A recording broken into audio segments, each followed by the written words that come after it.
posible que a ustedes se lo digan cada vez que vengamos de fuera, pero yo tengo una deuda familiar que saldar y, por tanto, tengo que empezar mi conferencia de este modo. Mis padres no conocen Chile, nunca han estado en Chile, nunca han pisado las calles de Santiago y nunca han caminado por sus barrios. Y, sin embargo, a mí me enseñaron desde hace mucho tiempo a querer al pueblo chileno. La resistencia y la dignidad del pueblo chileno forma parte de mi biografía sentimental y emocional. Mi padre fue preso político durante la dictadura franquista en España. Nunca pisó Chile, pero me habló permanentemente de Chile y de una experiencia socialista, democrática y en libertad que se abría camino y que era inspiración para mucha gente en muchos lugares del mundo. Mi madre me cantaba las canciones del pueblo chileno, de tal manera que yo de pequeño las confundía con nanas. No fui consciente hasta mucho después, claro, sí salí, no era consciente hasta mucho después de que eran canciones políticas. Permítanme que comience expresándoles mi profundísima emoción de estar en Chile y que comience también con ese recordatorio a mi madre y a mi padre. Ninguno de los dos conoce Chile, pero los dos me enseñaron a querer y a amar su pueblo.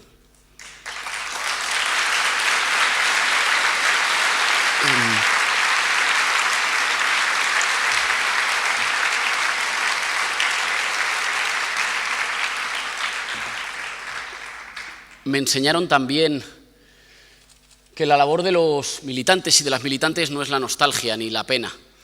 Ya acumulamos demasiada melancolía. La labor de los militantes y las militantes no es recordar a las generaciones anteriores, es empujar un poquito más, es llevar las cosas un poquito más lejos. Así que pretendo que esto haya sido el único trocito de, si no me recitan más poemas sobre nuestra guerra civil y el no pasarán, pretendo que esto haya sido el único trocito de melancolía. Quienes estamos aquí, las fuerzas que nos hemos encontrado aquí, que hemos sido invitados, que hemos compartido discusiones, que hemos compartido risas, que hemos compartido preocupaciones, no estamos unidas fundamentalmente por la melancolía de lo que hicieron nuestras abuelas, nuestros abuelos, nuestras madres y nuestros padres. Estamos profundamente orgullosos, pero tenemos una forma de demostrar ese orgullo. Y no es con las canciones, ni con los revivals, ni con los recuerdos de lo que ellos hicieron. Es con el firme compromiso de estar a la altura de su ejemplo, de estar a la altura en nuestros países, en las condiciones que hemos heredado, que no son las suyas, en el mapa cultural que hemos heredado y en los contextos institucionales que hemos heredado. Quiero dar las gracias a todas las militantes y a todos los militantes que habéis organizado el encuentro. Bueno, pedir perdón por tardar tanto en contestar. Y luego dar las gracias a todos los que habéis organizado el encuentro, a todos los que habéis hecho todo el trabajo invisible, que no se ve, que no sube a un escenario, pero que es imprescindible para que los encuentros se puedan realizar. El trabajo militante normalmente no es un trabajo épico. En las canciones y en las películas parece que es épico, pero no es épico. Está lleno de tareas aburridas, pesadas, que te quitan muchas horas, que te quitan muchos trozos de vida personal, que te quitan mucho sueño, que te quitan muchas sonrisas y que aún así las hacemos. No las hacemos todas porque sean divertidas, no las hacemos todas porque sean emocionantes. Las hacemos porque lo que nos constituye es ser ese tipo de seres humanos que sabemos que el trabajo de hormiguita es el que consigue transformar las cosas, es el que consigue entregarle la historia a las mujeres y a los hombres. Muchísimas gracias, compañeros y compañeras, por la invitación y por la organización del trabajo.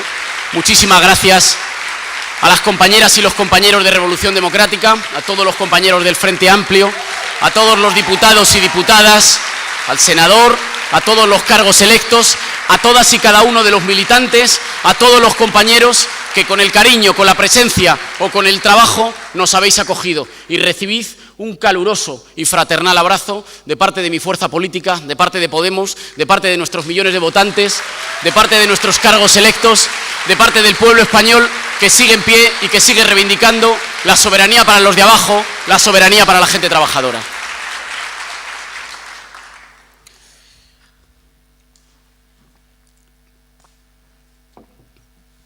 Estamos aquí, un conjunto de fuerzas políticas que compartimos un equilibrio a veces difícil.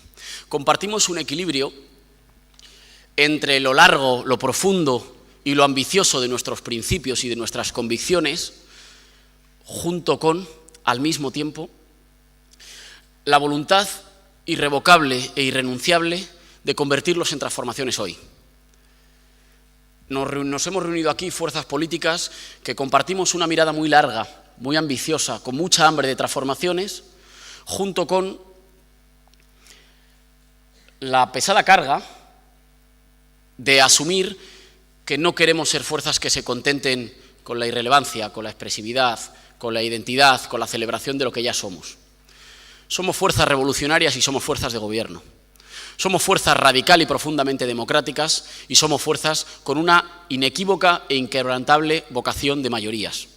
Ese es un espíritu que compartimos y que nos ha hecho unirnos a experiencias muy diferentes, que nos habíamos seguido de lejos, leyéndonos, buscándonos en las redes sociales, cogiendo al vuelo una entrevista o un texto, y que sin embargo cuando nos encontramos sentimos que tenemos mucho en común.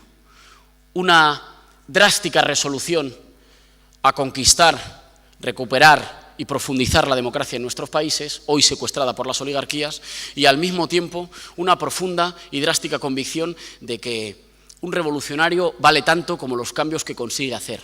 Un revolucionario no vale por sus palabras, un revolucionario no vale por sus proclamas, un revolucionario no vale por los líderes que se ponen sus camisetas, un revolucionario vale por la capacidad efectiva, hoy, aquí y ahora, de transformar las cosas en beneficio de quienes más lo necesitan, de recuperar poder para la gente y de restarle poder a los privilegiados.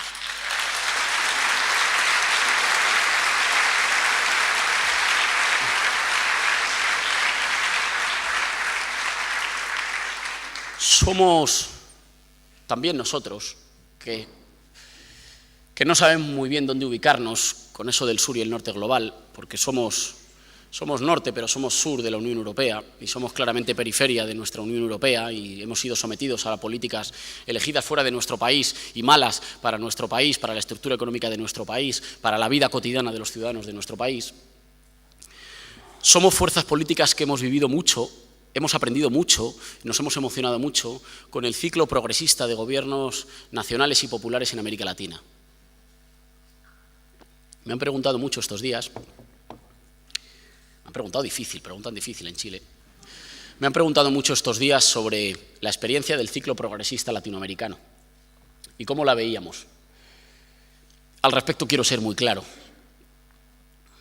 Nosotros nos comprometimos hasta el final y seguimos comprometidos con todas las experiencias que fueron capaces de avanzar en la realización de la justicia social, de la soberanía política y de la integración regional en América Latina. No conocemos otro camino para la conquista de una democracia plena, de una democracia que no se deje a la mitad de su población fuera. Pero no somos fuerzas de pasado, somos fuerzas de futuro. Somos fuerzas que hemos aprendido de todos los avances en el ciclo progresista latinoamericano, que sostenemos los avances allí donde se producen, que no nos duele la autocrítica y que somos conscientes de que la autocrítica y la crítica es lo que mejor nos permite avanzar y que seguimos sosteniendo una iniciativa de futuro. El ciclo en algunos países se ha cerrado y hay quienes nos dicen que debemos extraer pesadas, terribles lecciones de que el ciclo se haya cerrado, porque han vuelto las derechas. A las derechas les tenemos que decir que ya era hora de que volvieran alguna vez con los votos y no con los fusiles.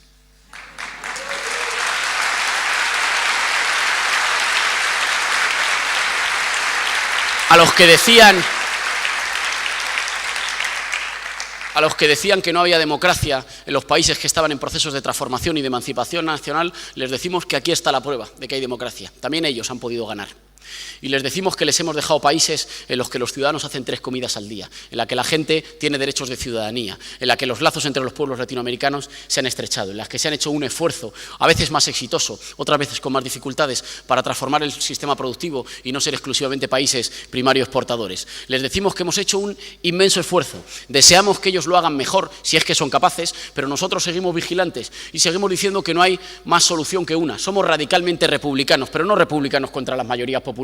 Republicanos en el sentido de que para nosotros la libertad política y la justicia social van de la mano. Son mentirosos quienes dicen que se puede construir la justicia social eliminando las libertades. Y son peores y más mentirosos quienes dicen que se puede construir la libertad política del individuo cuando la gente tiene frío porque no puede pagar la calefacción, cuando la gente no tiene transporte público, cuando la gente no tiene derecho a la educación, cuando la gente no tiene derecho a una pensión pública y gratuita de calidad o cuando la gente no tiene derecho a la sanidad. La libertad y la justicia social se construyen de la mano. No hay libertad sin pan y no hay pan sin libertad. Asumimos que el neoliberalismo nos ha dejado sociedades rotas, Nosotros no tenemos ante nosotras y nosotros el reto de construir gobiernos de izquierdas. Ojalá fuera tan fácil como eso. Y se trataba de construir gobiernos un poquito más a la izquierda o un poquito más a la derecha. Eso es lo de menos, a mí eso me interesa muy poco. Lo que nos ha dejado el adversario es el reto de reconstruir la sociedad entera. Porque el neoliberalismo no ha girado nuestros países hacia la derecha, los ha roto, los ha fragmentado, ha quebrado las esperanzas, las ilusiones y la confianza en el mañana de millones de mujeres y hombres que cumplieron con las normas, que se esforzaron hasta el final y que al final del recorrido se dieron cuenta de que no había nada de lo prometido. El neoliberalismo, con palabras a menudo acabadas en inglés y con un conjunto de jerga y de vendedores de humo, nos ha envuelto de manera un poco más moderna el regreso a la ley de la selva, al sálvese quien pueda, al todos contra todos, al si te va mal es culpa tuya, pero si a mí me va bien porque a mi padre, a mi abuelo, a mi bisabuelo y a mi tatarabuelo le iba bien, es porque soy un emprendedor con muchas cualidades y con muchas capacidades. El neoliberalismo no ha hecho que nuestros países sean un poco más de derechas, ha hecho que dejen de ser países. Los ha convertido en apenas marcas comerciales frenéticas, alocadas, angustiadas, deprimidas, que compiten entre sí, en el que la gente no tiene sentimiento de pertenencia y tiene miedo por lo que será el día de mañana. Ha roto el contrato social, ha sustituido el contrato social, el acuerdo de a qué teníamos derecho, a qué podíamos aspirar, cuáles eran los derechos y obligaciones que tenían todos los ciudadanos por el hecho de vivir en un país, los ha cambiado por la ley del más fuerte, por el despotismo de los de arriba, de la pequeña minoría privilegiada, por el miedo como permanente horizonte vital. Nosotros no tenemos que construir gobiernos de izquierdas, nosotros tenemos que reconstruir nuestros pueblos, tenemos que volver a ser países de nuevo. Y esa tarea no es una tarea que se hace solo ganando elecciones, es imprescindible ganar elecciones, pero nosotros tenemos que acometer una verdadera transformación democrática, moral, cultural, económica, social en nuestros países. Y eso no lo vamos a hacer exclusivamente con quienes piensan como nosotros.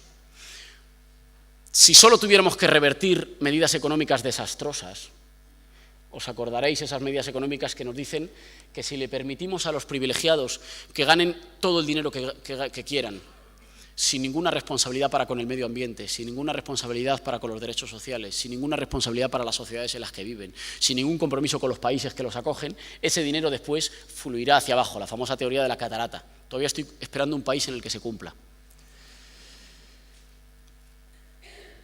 Esas políticas económicas han sido desastrosas, pero nosotros no solo tenemos que revertirlas, nosotros no solo tenemos que darle la vuelta y que inaugurar políticas más justas, más eficaces, que miren más al futuro, que sustituyan exclusivamente la ley de la selva, del sálvese quien pueda, por la cooperación, por progresar juntos, por sociedades que se cuidan. Nosotros tenemos que sustituirlas por una antropología diferente.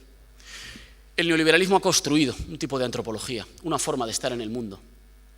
Y es una forma de estar en el mundo que está basada y que descansa sobre una profunda derrota moral de nuestros pueblos.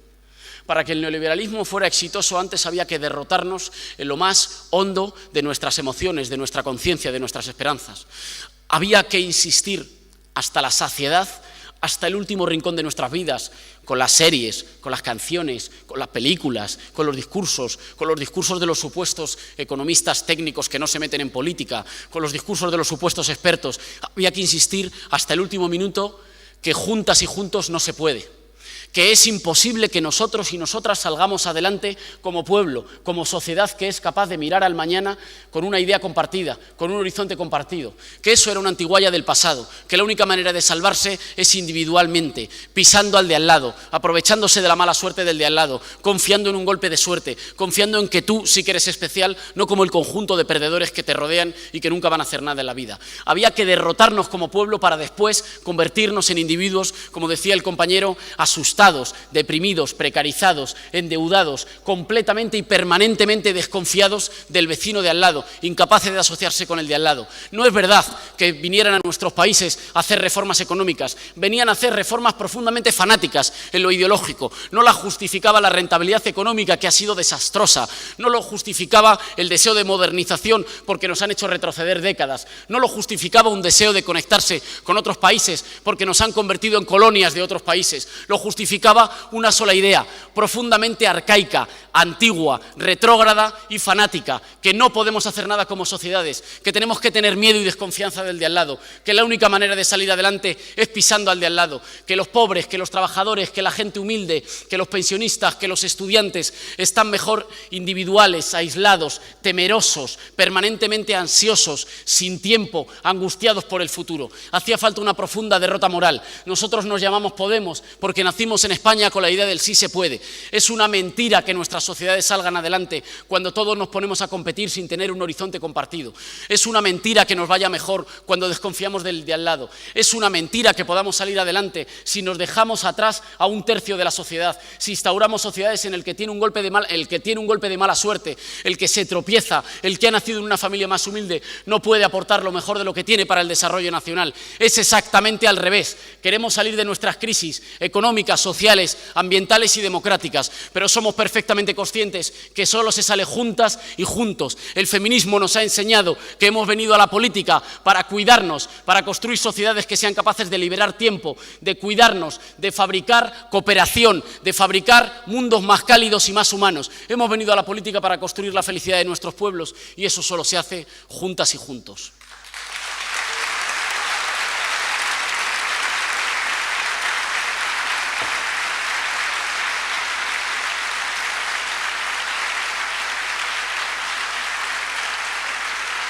Para eso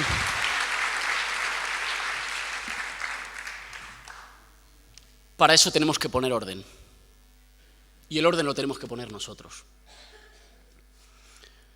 Es una mentira, y es una mentira diabólica y peligrosa, la de aquellos que dicen que van a poner orden golpeando a los más débiles de la sociedad, dividiendo a nuestros pueblos entre los penúltimos y los últimos, azuzando el odio de los penúltimos contra los últimos, azuzando el odio contra el otro, azuzando el odio contra el diferente. Nosotros compartimos, todos los que estamos aquí, compartimos una profunda idea de patria, pero una idea de patria que no se parece en nada a la idea de patria o a la idea de nación de los reaccionarios. Ellos la anclan en el pasado, en supuestas esencias. Para nosotros es una voluntad ciudadana compartida que mira al futuro. Ellos la anclan en unos apellidos o en un color de piel. Para nosotros es una comunidad abierta que acoge a todo el que vive y trabaja entre nosotros. Ellos la anclan permanentemente como si fuera una herencia pesada para mantener congelada en el congelador de la historia. Para nosotros es un nacimiento permanente, una voluntad permanente de poder reinventar nuestro futuro. Somos perfectamente conscientes de que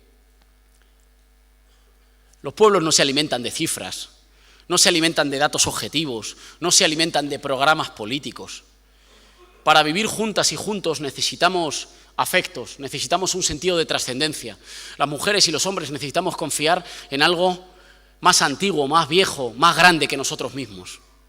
Nosotros no le vamos a regalar la patria ni la nación a los reaccionarios, porque son sistemáticamente los que confunden la patria con sus cuentas bancarias.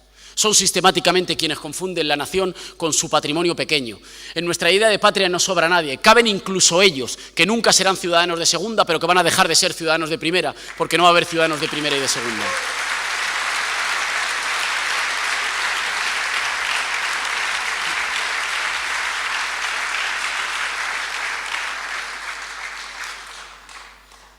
En todo el mundo, y me lo han preguntado mucho aquí, lo hemos discutido mucho con muchas compañeras y con muchos compañeros, hay una necesidad de seguridad, de orden, de sentimiento de pertenencia. Las fuerzas progresistas no podemos caer en el cosmopolitismo estúpido. Nosotros le tenemos que dar una respuesta a la necesidad de orden, de pertenencia, de comunidad, que en todas partes las mayorías sociales asustadas, golpeadas, fragmentadas, están sintiendo y están demandando. Donde no se lo damos nosotros, ya sabemos quién se lo da. Donde no se lo damos nosotros, se lo dan los peores monstruos del fascismo. El otro día en una televisión me preguntaban si no tenían que hacer las fuerzas progresistas una autocrítica por el auge de las fuerzas reaccionarias o de las fuerzas de extrema derecha.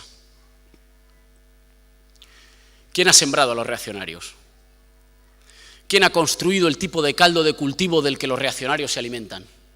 ¿Quién ha construido el tipo de sociedades angustiadas, miedosas, donde se ha roto la comunidad, donde se ha roto la identidad en el empleo, donde se han roto los barrios y las comunidades vecinales, donde se han roto y se han precarizado las universidades, donde se ha destruido la idea misma de cooperación social, donde se ha sustituido la idea de una sociedad que se cuida, de una patria que cuida de su gente, por la idea de un país del sálvese quien pueda, en el que todo el mundo tiene miedo y en el que todo el mundo está angustiado? ¿Quién ha hecho eso? Eso lo han hecho los privilegiados y responsables de nuestros países que han deshecho la convivencia. Una vez que han sembrado ese caldo de cultivo, ahora se alarman y van corriendo a gritar que qué susto y qué miedo que ahora nacen las fuerzas reaccionarias. A las fuerzas reaccionarias las habéis plantado vosotros, cuando habéis instaurado el miedo, cuando habéis instaurado la desunión entre los de abajo. Cuando los de abajo, cuando las de abajo están juntos y están unidas, no hay fuerzas reaccionarias que valen. El mayor antídoto en todo el planeta contra las fuerzas reaccionarias está siendo el feminismo, que está siendo capaz de restaurar la unidad entre las y los de abajo.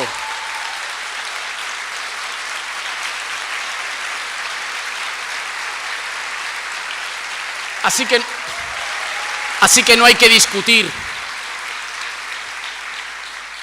En mi opinión, no hay que discutir cómo les frenamos. Dependemos exclusivamente de nosotras y de nosotros mismos. Allí donde hacemos bien nuestras tareas, allí donde trabajamos bien, allí donde reconstruimos comunidad, donde organizamos, donde reconstruimos la cooperación, donde levantamos una idea de patria como una comunidad que se cuida, como una comunidad en la que le duele lo que le pasa al vecino, que decide que avanza junta. Allí donde hacemos eso no se deja espacio para los reaccionarios. Podrán llegar en algún sitio, podrán llegar en algún lugar. Nosotros tenemos que demostrar que somos quienes venimos a poner orden. Cuando nosotros nacimos en España, nos llamaron cualquier cantidad de cosas, pero nos decían frecuentemente que éramos una fuerza antisistema, que éramos una fuerza que venía a destruir el sistema. Y a menudo les tenemos que recordar que nosotros somos quienes venimos a garantizar la seguridad y el cumplimiento de la ley y del Estado de Derecho.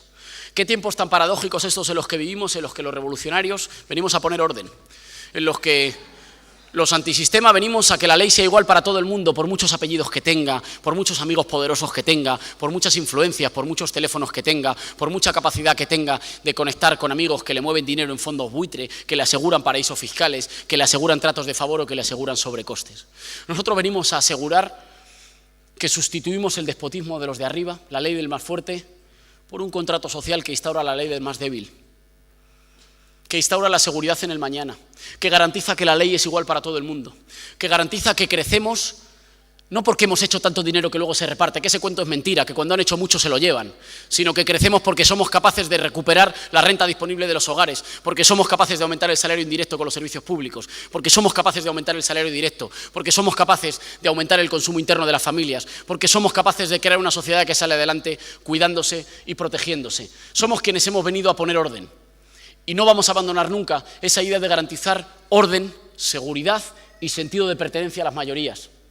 No queremos un mundo en el que haya pequeñas minorías de izquierda con la vida más o menos solucionada, en más o menos mejores condiciones, que pueden viajar por el mundo, que manejan teorías muy sofisticadas, mientras nuestros pueblos, con miedo, con ansiedad, con necesidad de sentir que pertenecen a algo más grande, más viejo, más sagrado que nuestras vidas como individuos, abrazan las ideas de los reaccionarios. Nosotros tenemos que disputar los mitos. Un mito es mucho más importante que un programa electoral. Los programas electorales están bien, hay que hacerlos, hay que trabajarlos, pero no son lo fundamental. Todo el mundo dice que vota porque se ha leído los programas, pero siempre todo el mundo miente. La gente no se lee 200 páginas de los programas electorales. Hay que tenerlos, sobre todo porque hay que tener un programa de gobierno para transformar el mundo, para transformar nuestros países. Pero lo que moviliza, lo que construye mayorías, son los afectos compartidos.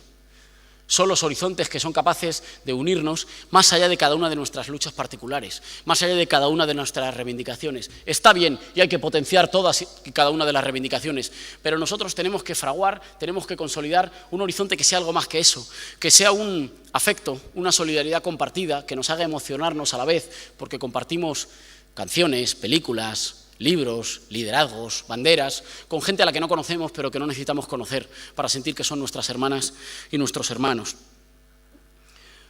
Para eso tenemos que entender bien nuestros pueblos.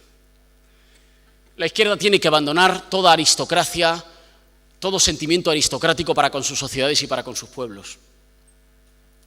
Cuando el adversario gana, cuando el adversario conquista mayorías y nosotros todavía no, voy a decir algo provocador, es que el adversario tiene una parte de razón. Si el adversario es capaz de movilizar a millones de nuestros conciudadanos, de interpretar mejor sus anhelos, sus esperanzas, sus miedos, está tocando una tecla, está acertando en algo en el que nosotros todavía no hemos acertado. Cualquier militante tiene que obligarse. Está bien leer a los clásicos, pero si nosotros les hubiéramos hecho demasiado caso, nunca habríamos montado Podemos. Está bien leer los manuales, pero si nosotros les hubiéramos hecho caso, nunca habríamos repetido lo de siempre. La izquierda tiene que quererse un poco menos y tiene que querer un poco más a sus pueblos. Tiene que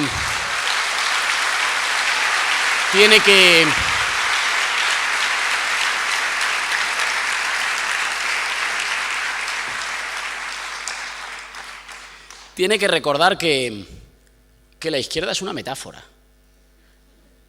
Y ya. Así que vale tanto como vale una metáfora. Hay compañeros que usan la palabra porque les gusta. Me parece bien. Hay compañeros que la usamos menos. Me parece bien.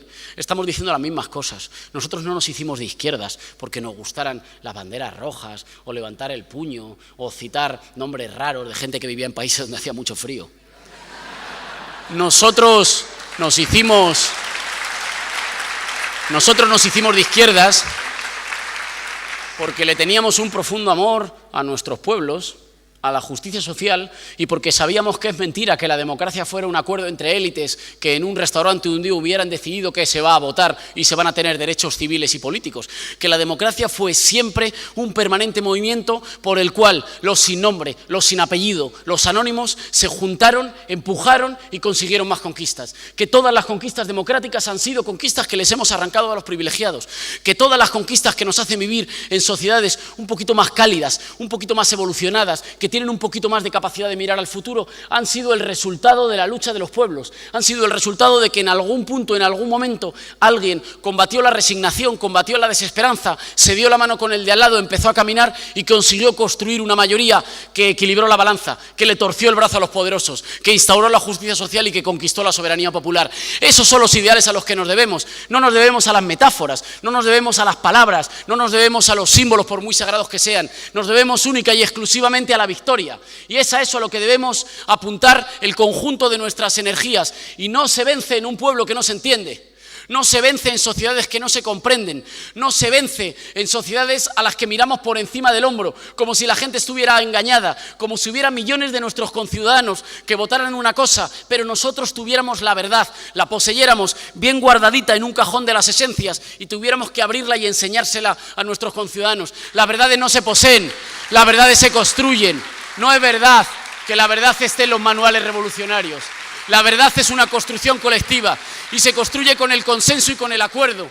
Se construye convenciendo a la inmensa mayoría de nuestros conciudadanos, a nuestra gente, a nuestros compatriotas. Y digo a nuestros, incluyendo también a aquellos que votan por los privilegiados, a aquellos que votan por los corruptos, a aquellos que votan por los que precarizan el mercado laboral, a aquellos que votan por la destrucción de los servicios públicos. También esos son nuestros compatriotas, también esos son nuestra gente. Nosotros somos fuerzas nacional populares porque no queremos construir gobiernos de la gente, queremos construir gobiernos para el conjunto del pueblo, también para los que hoy están votando por los de arriba, también para los que hoy están votando y están acompañando los planes de los privilegiados. Esa gente es nuestro pueblo y si siguen votando por los privilegiados, el problema no es suyo, el problema es nuestro.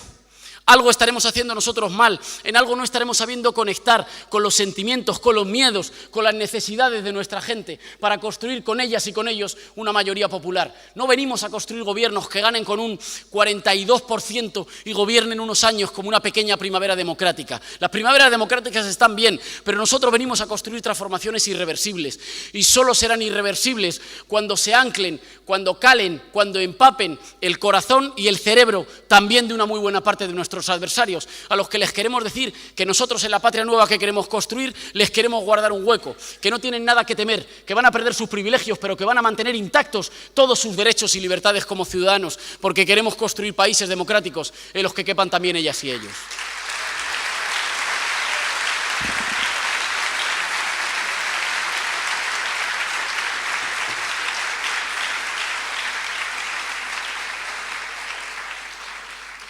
Para eso tenemos que hacer un buen mapa del sentido común, de nuestra época, el sentido común en nuestros países.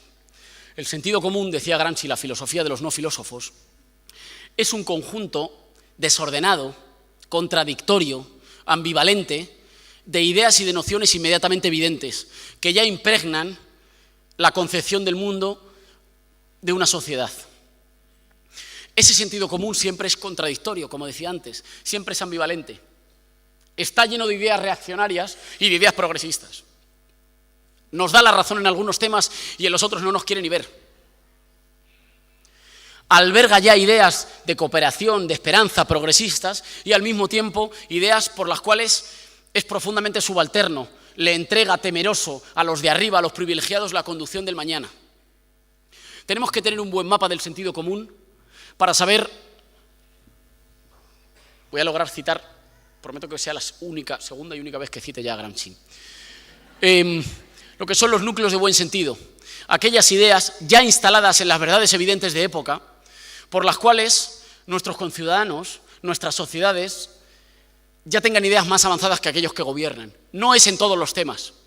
Una fuerza política transformadora es una fuerza que sabe elegir las batallas, no una fuerza que libra todas a la vez y todas según cuánto le emocionan.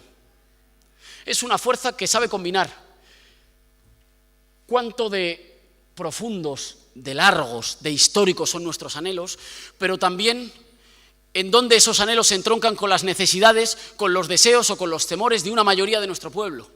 Hay que ser muy capaces de elegir las batallas. Las batallas no hay que librarlas por épica.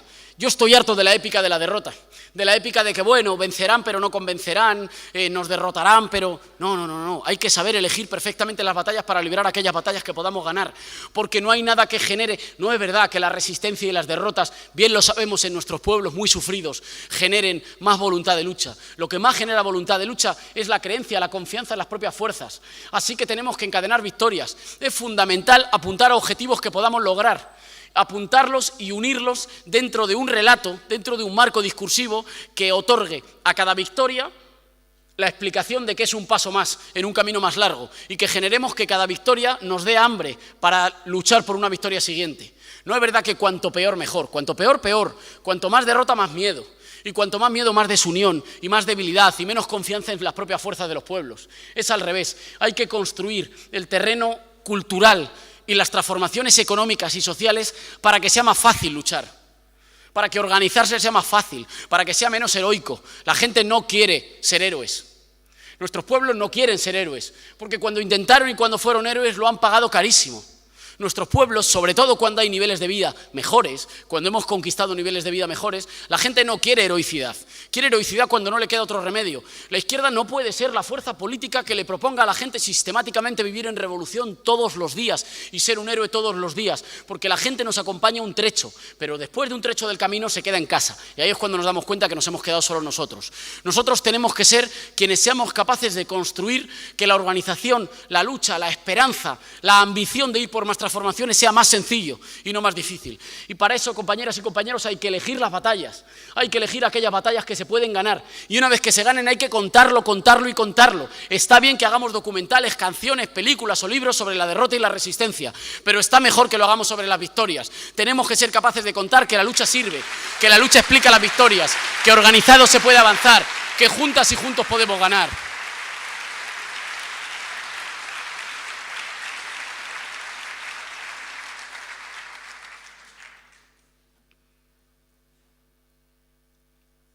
Me han preguntado también estos días sobre la relación, y era uno de los deberes, cuando un grande te pone deberes, hay que apuntarlo y hay que cumplirlos. Sobre la relación con las generaciones que lucharon antes. A nosotros nos han acusado en España de ser una generación que venía a hacer tabula rasa, que venía a impugnar todo lo que habían hecho los de antes, que venía a tirarlo por tierra, que no valoraba en nada todos los esfuerzos de antes y que venía a inaugurar la historia como con un cierto adanismo, creer que la historia política de nuestro país comienza con nosotros, o que podemos poner el contador a cero y empezar de nuevo. Es exactamente al revés. Le tenemos un inmenso respeto a las luchas de nuestros padres y de nuestras madres, un inmenso y un profundo respeto. Y la forma de manifestar ese respeto, la forma de rendirle tributo, es luchar hoy. es cambiar las cosas y empujarlas hoy, no para hacer revisionismo histórico. Las derrotas no se revierten. Cuando te ganan, te ganan. Y las derrotas de hace 30 o de hace 40 años no se revierten, no se le dan la vuelta 40 años después. Las derrotas nos las echamos al hombro y aprendemos y miramos hacia adelante. No venimos a enmendarle la plana a nadie, no nos creemos mejor que las generaciones anteriores, pero tampoco peor.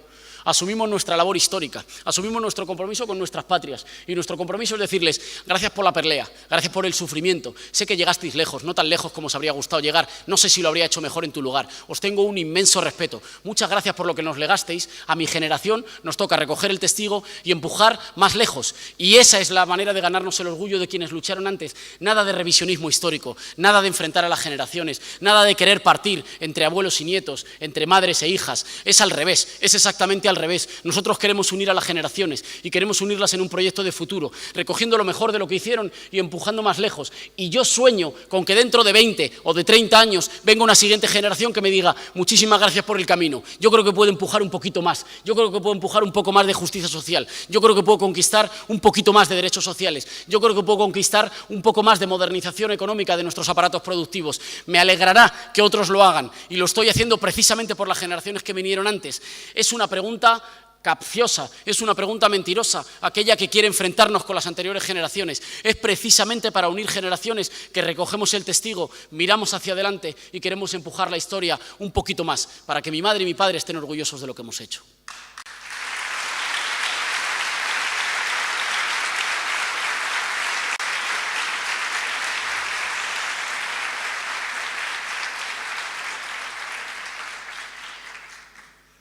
Y quería apuntar a continuación 4, 5 quizás, tareas que creo que tenemos que enfrentar. Y con eso termino. De verdad, lo voy a intentar, de verdad. Nosotros tenemos que construir comunidad política. Y eso no es construir partido. Un partido, no os estoy descubriendo nada a vosotras y vosotros, sobre todo a los que militáis en uno, es una cosa muy fea. No es muy bonita, es como un coche, es útil que te lleve, pero si le abres las tripas, pues no es aquello un museo. Un partido es lo mismo. No hemos inventado nada mejor para organizarnos y disputar el poder en condiciones de libertad y construir mayorías populares que permitan recuperar la soberanía para la gente. Queremos conquistar el poder político, necesitamos el poder político, queremos devolverle el poder político a las grandes mayorías y para eso hace falta un partido. Pero es normal que el partido expulse a gente.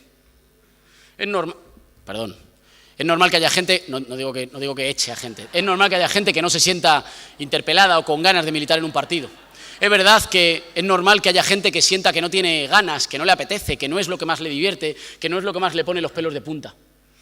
Porque la vida en un partido es árida, es dura, es incómoda. No siempre promociona las mejores ideas, la mayor generosidad, el mayor compromiso. A veces promociona los equilibrios, los apaños, las lealtades. Sabemos de lo que estamos hablando. No somos inocentes con respecto a la política de partido. Por eso es imprescindible construir comunidades militantes, movimientos populares mucho más amplios, en los que mucha gente pueda integrarse a militar, aportar lo mejor de lo que tenga, le apetezca o no le apetezca gastar 5, 6, 12, 25 horas en reuniones larguísimas. Nosotros tenemos que volver a poner de moda la militancia y el compromiso, y eso no se hace en reuniones largas. Necesitamos urgentemente reconstruir el tejido asociativo y el tejido popular y necesitamos reconstruirlo en el ocio, en la cultura. Necesitamos asociaciones gastronómicas de compañeros y compañeras que se juntan a disfrutar de la vida, a cocinar juntos, a comer, a conversar, a tener pausa. Necesitamos urgentemente grupos de música que vuelvan a poner de moda, que vuelvan a hacer sexy, me permitís la palabra, el compromiso político. El neoliberalismo instituyó una cosa, a lo mejor os pasa a quienes vivisteis, trabajasteis y militasteis o militáis en el movimiento estudiantil. El neoliberalismo instituyó una cosa por la cual el que estaba solo, el que no se comprometía, el que era más cobarde o el que no entendía el mundo en el que estaba, ostentaba un cierto prestigio. Pasaba, te veía a ti reunido en asamblea en el hall de la facultad y te decía, yo es que soy más libre, prefiero ir a la mía. Nosotros tenemos que revertir exactamente eso. Tenemos que volver a hacer que lo que esté de moda, que lo que esté de acuerdo con el signo de los tiempos, que lo que sea prestigioso, que lo que esté valorado, que las mejores ideas, que la estética, que la cultura, que la moral vuelva a estar del lado del compromiso político. Habrá gente que se apunte por las grandes ideas, habrá gente que se apunte por los libros, pero habrá gente que se apunte porque le ha emocionado una canción, porque lloró, porque conoció a su novio en un recital de música, porque fue a una marcha y no se le olvida la sensación y los pelos de punta de cuando fue a esa marcha, porque compartió con un compañero o con una compañera la alegría de estar juntos. La segunda de las tareas es la de la... Bueno, quiero apuntar antes, para cerrar esta primera que decía, de la construcción de comunidad, que no todas las formas de asociarse van a ser directamente políticas, pero todas son beneficiosas para quienes queremos construir un pueblo. Que haya vecinos en un barrio que se agrupen para construir las fiestas del vecindario, que haya vecinos que se agrupen para solucionar necesidades concretas, para tener un huerto comunitario, para restaurar un parque, para hacer deporte juntos en una liga de fútbol popular, para animar al equipo de su barrio, para montar un festival de rap, para montar un taller de fotografía, es siempre bueno. Nosotros no le tenemos que pedir a las formas de agrupación social que inmediatamente se transformen en apoyo político, en apoyo electoral.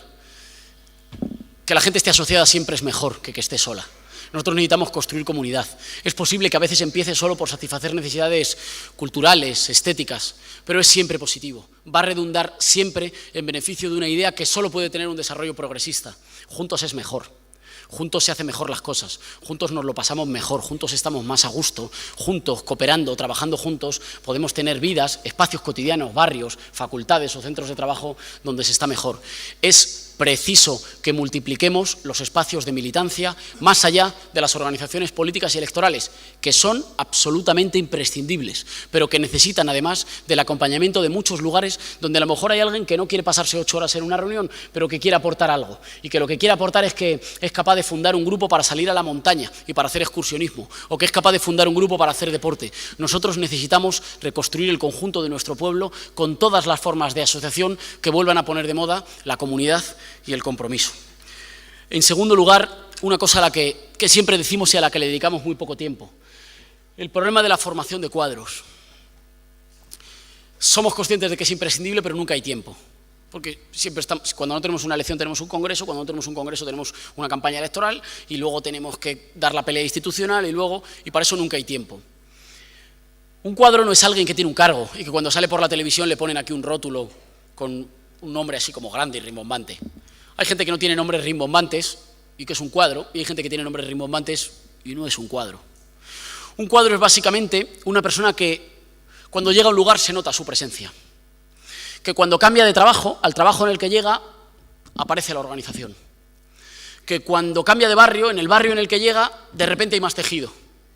Que cuando cambia de facultad, en la facultad en la que llega, de repente hay más unidad. Y cuando se marcha, hay mucho más de aquello de lo que encontró. Un cuadro es una persona que tiene la capacidad de hacer de los problemas complejos soluciones o propuestas simples. Los cuadros no se prueban en los momentos de incertidumbre, no se prueban en los momentos de victoria, no se prueban en los momentos sencillos, no se prueban en los momentos de avalancha. Es muy fácil ser un dirigente en los momentos en los que luce el sol.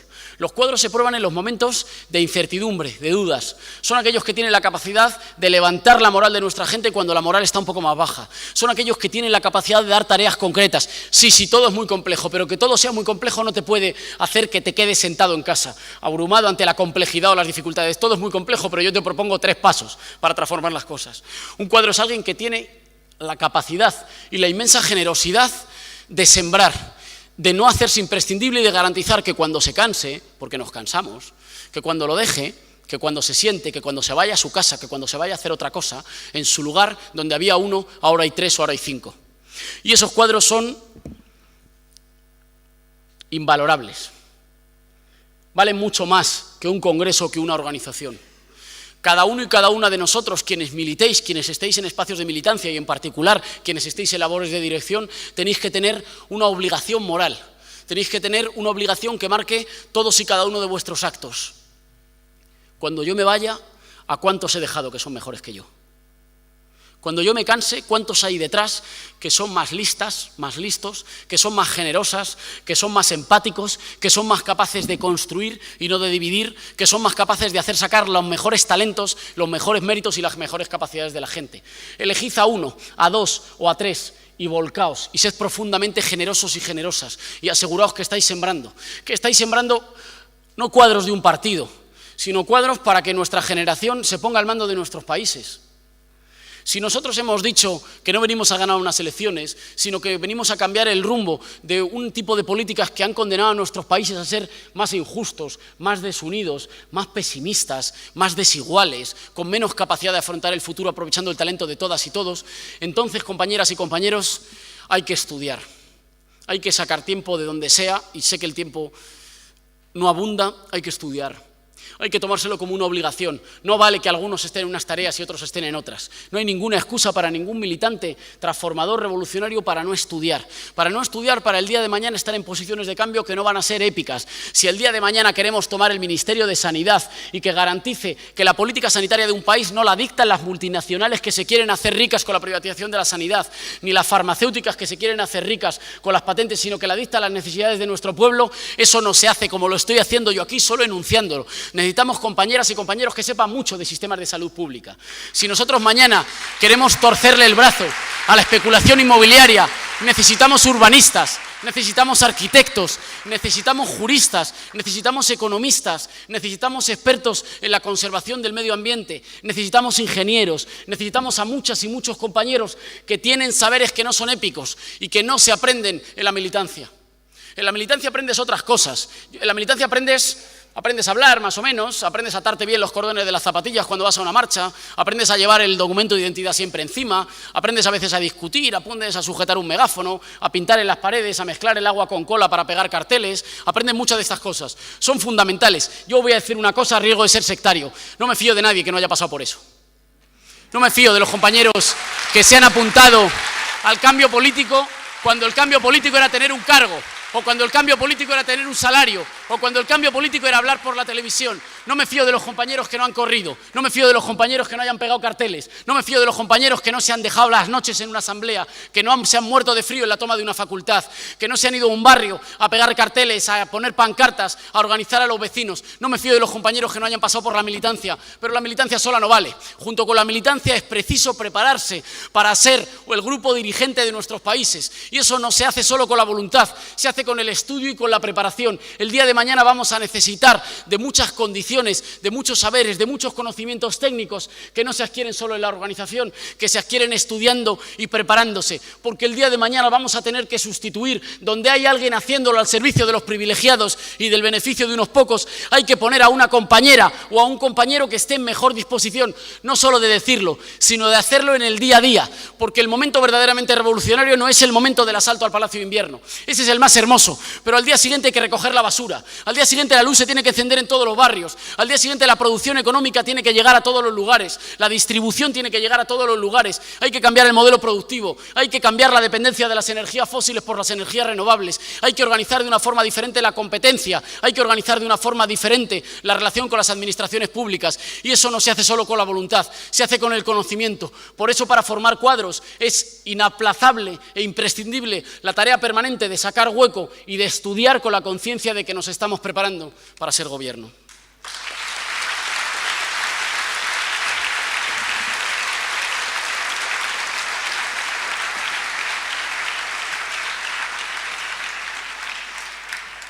La tercera, el trabajo institucional. El trabajo institucional es el trabajo del compromiso. Y el compromiso no casa de manera fácil con una gente que lo queremos todo.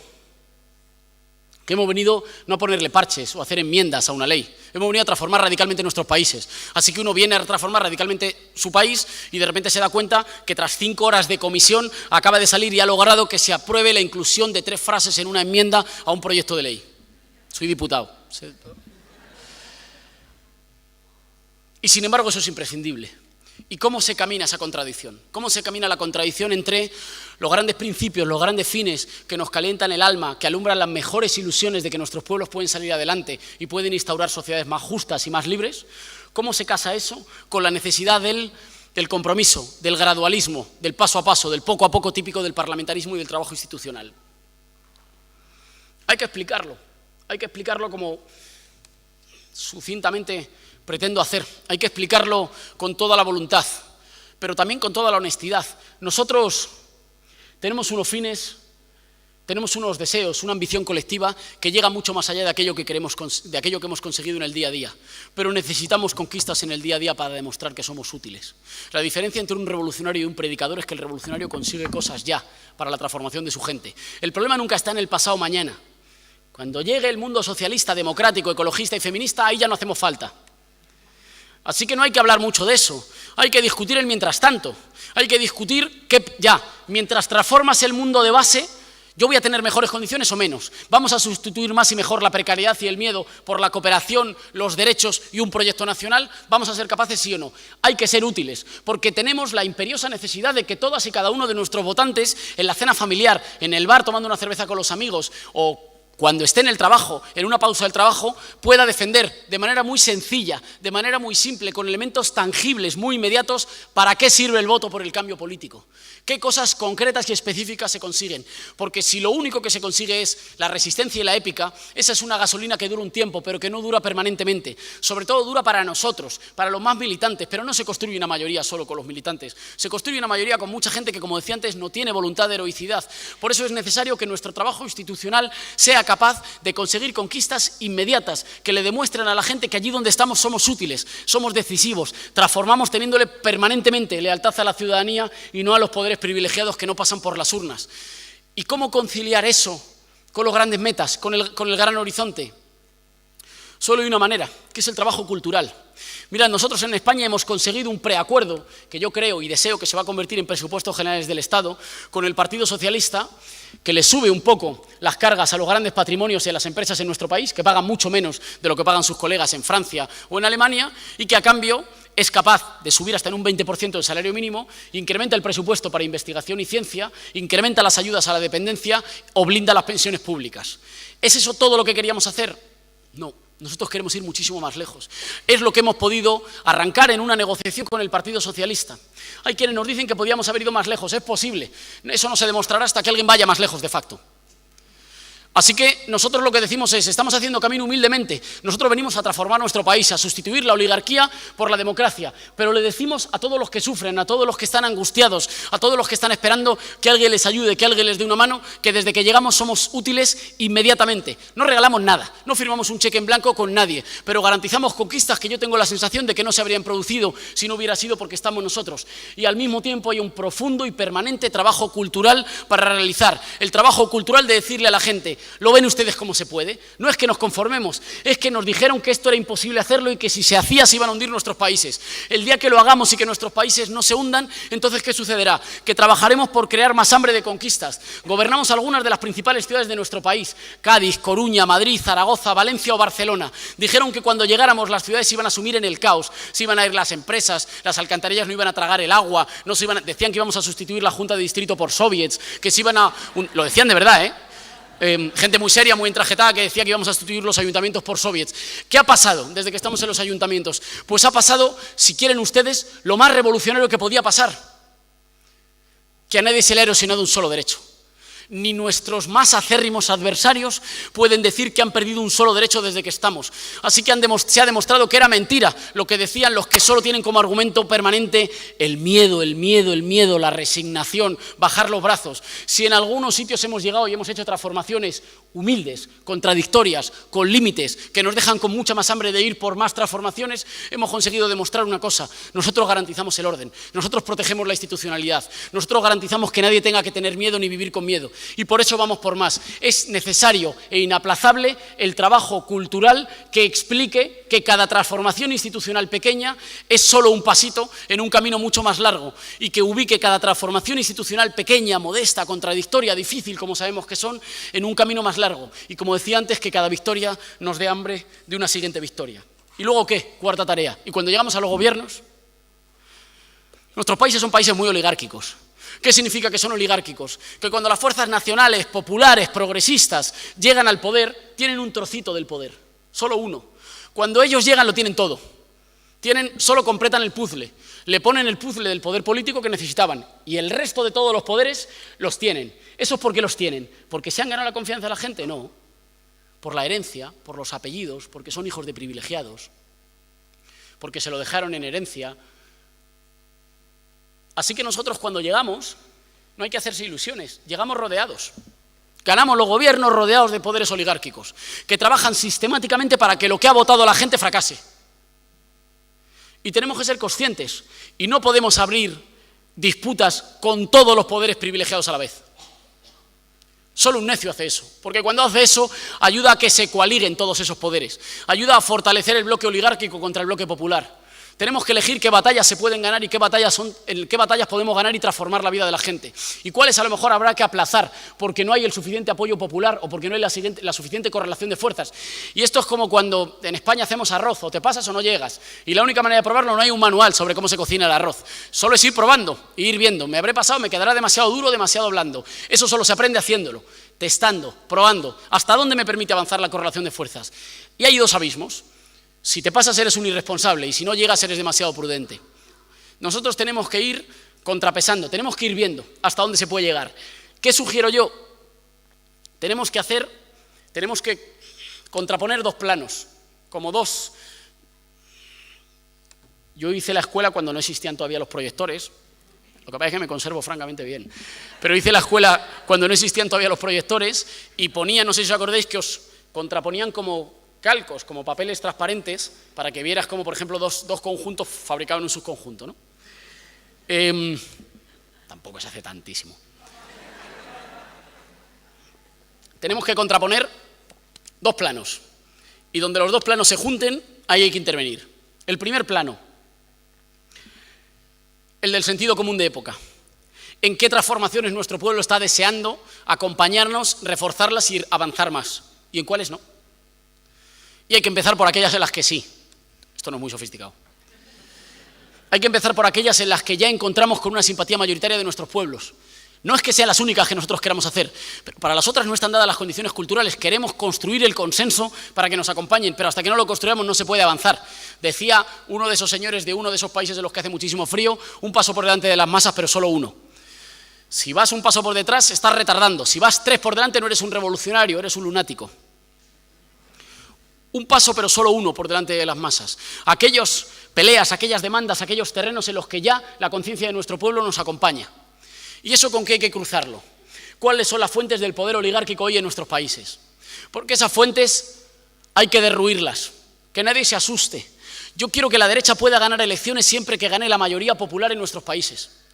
Yo quiero que los privilegiados puedan ganar elecciones siempre que conquisten una mayoría de ciudadanas y ciudadanos. Lo que no quiero es que empiecen la carrera 300 metros por delante. Lo que no quiero es que ellos libren la carrera, libremos un partido de fútbol ellos con 35 jugadores y 3 árbitros que nos pitan todo y una portería como de hockey y nosotros con 3 jugadores, el brazo atado a la espalda y una portería como las de rugby. Lo que quiero es que la competición sea justa y sea igualitaria.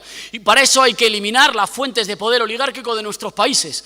Tenemos que ser capaces de decirle al adversario: tienes todo el derecho a ganar cuando me ganes en justa competición, cuando me ganes porque demuestres que tus ideas son mejores, no cuando me ganes porque partes en la batalla con todo el apoyo de todos los poderes privilegiados que jamás se sometieron a una elección, que jamás rinden cuentas ante su pueblo, que jamás han ganado en las urnas, pero que aún así se sienten con el derecho de decirle a los gobiernos democráticos lo que pueden y lo que no pueden hacer. La guerra de posiciones en el Estado, la transformación en el Estado es asegurar condiciones de irreversibilidad. Claro que en algún momento perderemos elecciones, pero para cuando los perdamos, el adversario llegará solo con la fuerza que le dé la democracia, no con la fuerza de los privilegios. Venimos a instaurar el Estado de Derecho porque venimos a decir que cada opción política vale exclusivamente lo que valen los votos, las ideas o los sueños que pone encima de la mesa, no lo que valen los poderes heredados, no lo que valen los privilegios, no lo que valen los poderes salvajes que desde fuera, que desde miles de kilómetros de distancia se atreven a decir lo que podemos o lo que no podemos decir. Nosotros ganaremos elecciones y luego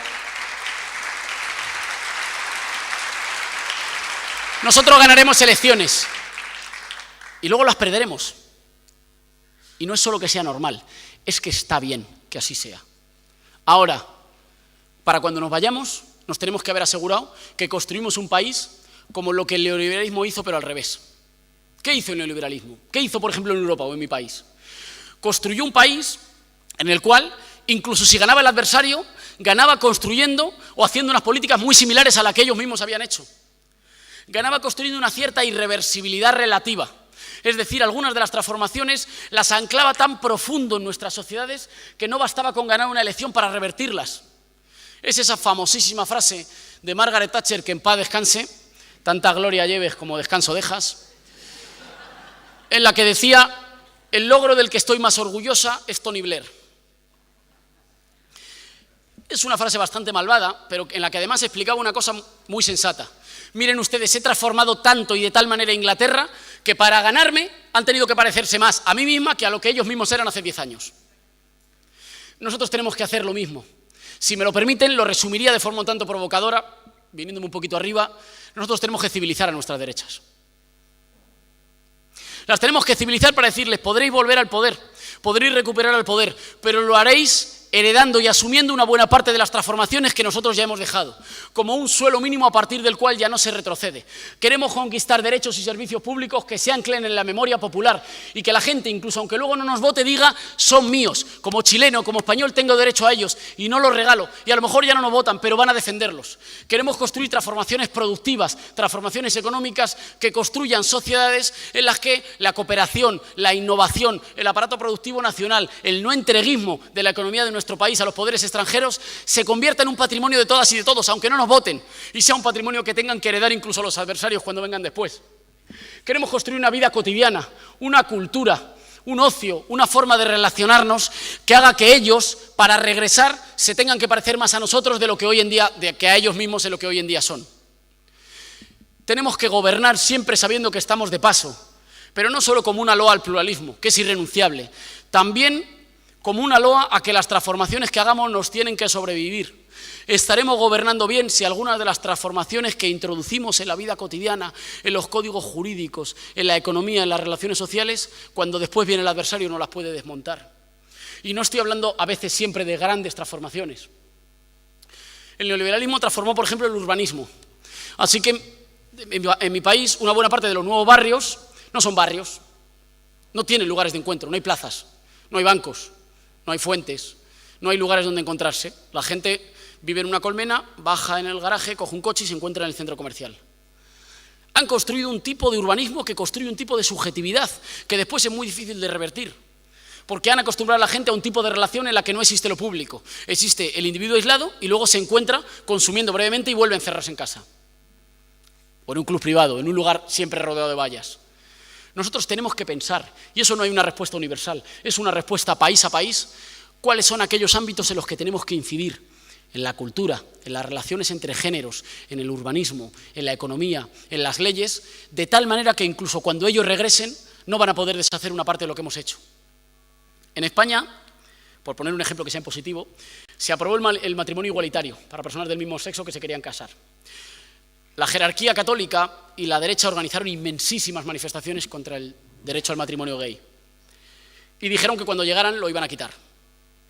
Llegaron y no lo quitaron. Y no lo quitaron no porque no tuvieran ganas.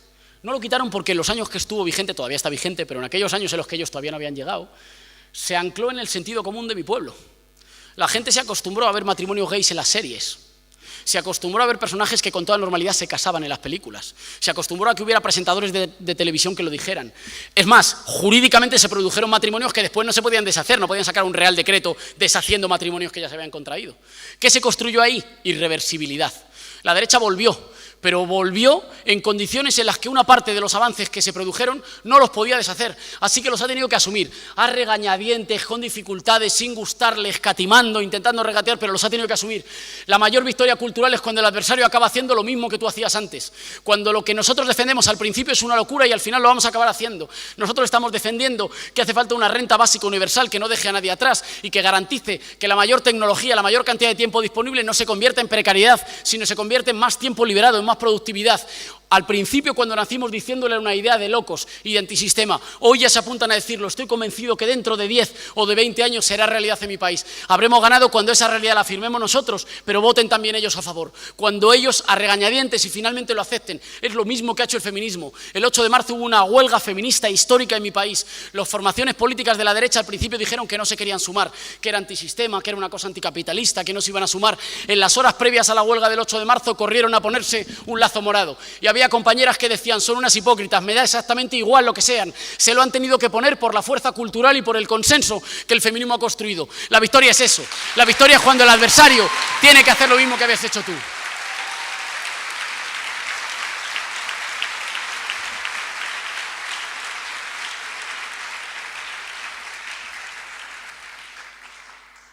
A construir comunidad popular, a construir una nueva estética, una nueva ética y una nueva cultura del compromiso político y de la justicia social, a formar y multiplicar cuadros, a estudiar, a entender, respetar y acompañar a nuestro pueblo, escuchando y proponiendo para construir una mayoría popular nueva, a prepararse para gobernar y para hacer transformaciones irreversibles que hagan de nuestras sociedades fragmentadas, rotas, miedosas, precarias y pesimistas, unas patrias orgullosas al servicio de su gente, democráticas, libres, con justicia social y de la que nos hagan sentirnos profundamente orgullosos. Vamos a vencer.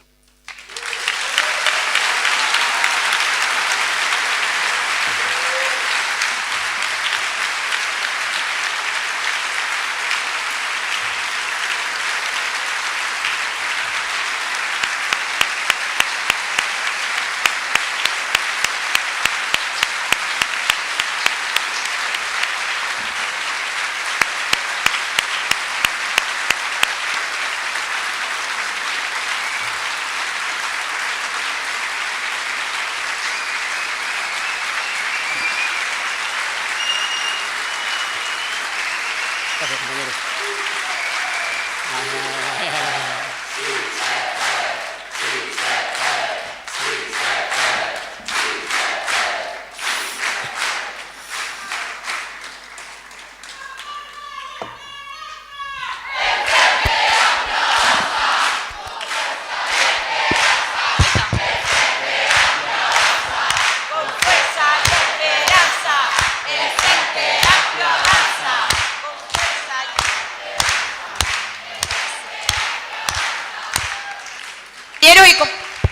Compañeros y compañeras, el compañero Íñigo va a recoger 3 preguntas, las va a contestar y luego continuamos con el acto. Así que...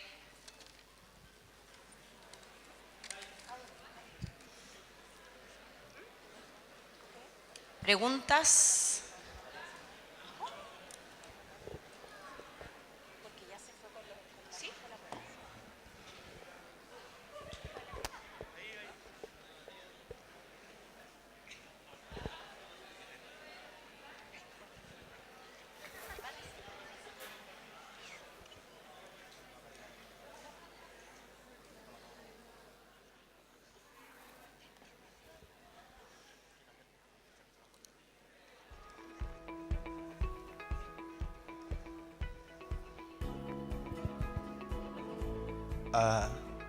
Compañero Íñigo, primero que nada agradecerle porque a mis cortos 16 años, cuando comencé a formarme políticamente, me basé mucho en lo que hicieron ustedes en España como Podemos, y por eso terminé en lo que hoy día es el Frente Amplio. Para serle muy sincero, no le quiero hacer una pregunta, lo que quiero hacer es agradecerle. Quiero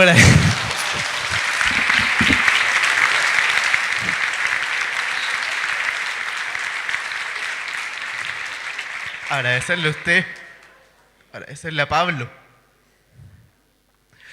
agradecerle sus palabras, que desde el movimiento secundario muchos nos basamos en ustedes. Sigo de cerca, desde que empezaron como Podemos, todo lo que les ha pasado, las estupideces que decía Inda en La Sexta.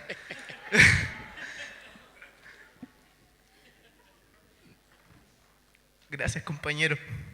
Le devolvió la esperanza a mucha parte del mundo, como el Frente Amplio se la está devolviendo a Chile.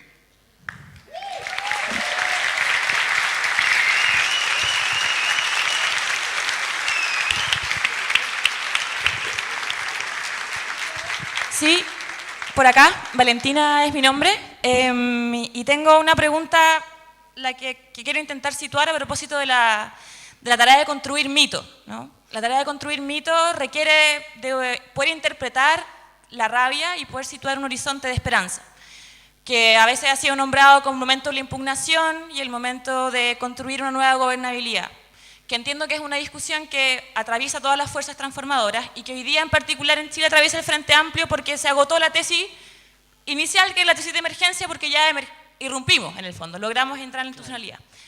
El problema es que en sociedades como la chilena, particularmente la dimensión afectiva, ¿no?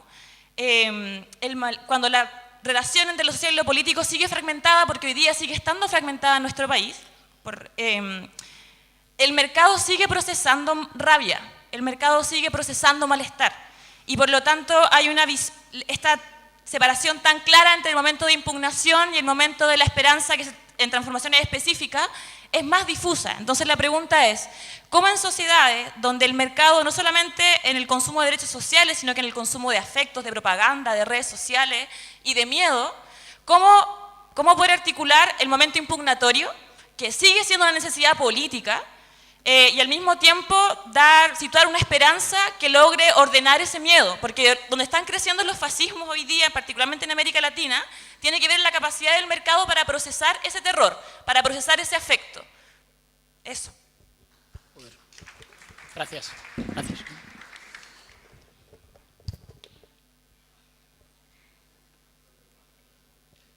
Hola, mi nombre es Daniela, yo soy militante de Revolución Democrática y feminista también. Y la pregunta que quisiera hacerte es respecto de esta tarea de construir una visión de futuro y un proyecto de país que articule las experiencias de distintas generaciones. En nuestro país en particular, yo creo que tenemos una gran dificultad porque por una parte tenemos una transición que ha sido sumamente traicionera respecto de la justicia, respecto de la verdad. Hay deudas importantes respecto de la impunidad de los crímenes de lesa humanidad. Hay una transición que en buena medida ha sedimentado el Chile de hoy, el Chile neoliberal, pero por otra parte, nosotros somos como Frente Amplio una oposición que no tiene una posición de fuerza real que nos permita avanzar solos. No podemos pretender que vamos a construir cambio en este país solos, sin mirar, por ejemplo, al Partido Comunista, a sectores del Partido Socialista, a sectores progresistas. La pregunta que yo te quiero hacer es cómo ser capaces de construir articulaciones con esa oposición sin ceder la orientación de los cambios, sin ceder la dirección de los cambios, es decir, cómo aprender a construir acuerdos y reformas y apuntalar transformaciones en donde no solo sea la pelea por el protagonismo, sino más bien la pelea por la dirección, que esa dirección sea correcta. Y la segunda pregunta que quisiera hacerte, sobre todo porque cuando acá en Brasil explotó lo de Bolsonaro, explotaron las voces progresistas echándole la culpa al feminismo, a las agendas de las minorías, a las agendas de la diversidad sexual, y diciendo que la culpa de la reacción era que la izquierda había abandonado sus preocupaciones centrales, que eran la clase, etcétera, y construyendo esa falsa dicotomía del siglo XX. Entonces yo quisiera preguntarte, sobre todo por los énfasis que tú planteaste en tu discurso, si pudieras profundizar más cómo el feminismo hoy se articula como una construcción de mayorías sociales que no es una política de identidad de mujeres, sino que es una política de revolución, de transformación social respecto de la opresión sexista que nos afecta a todos. Eso, muchas gracias.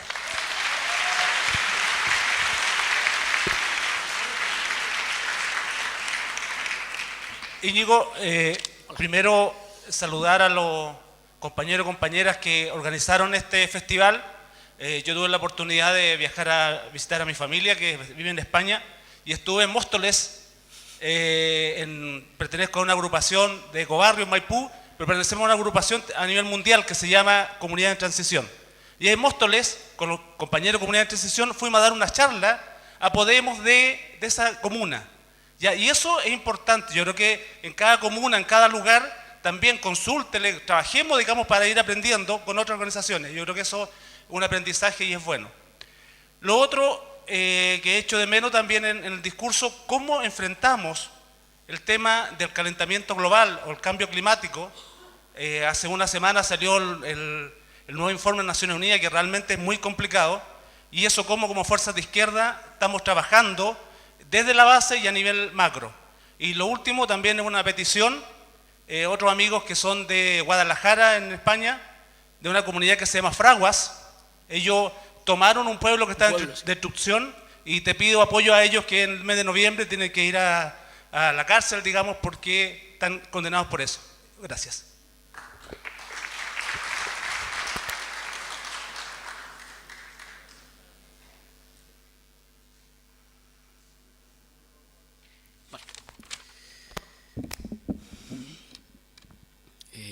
Muchas gracias por las excelentes preguntas.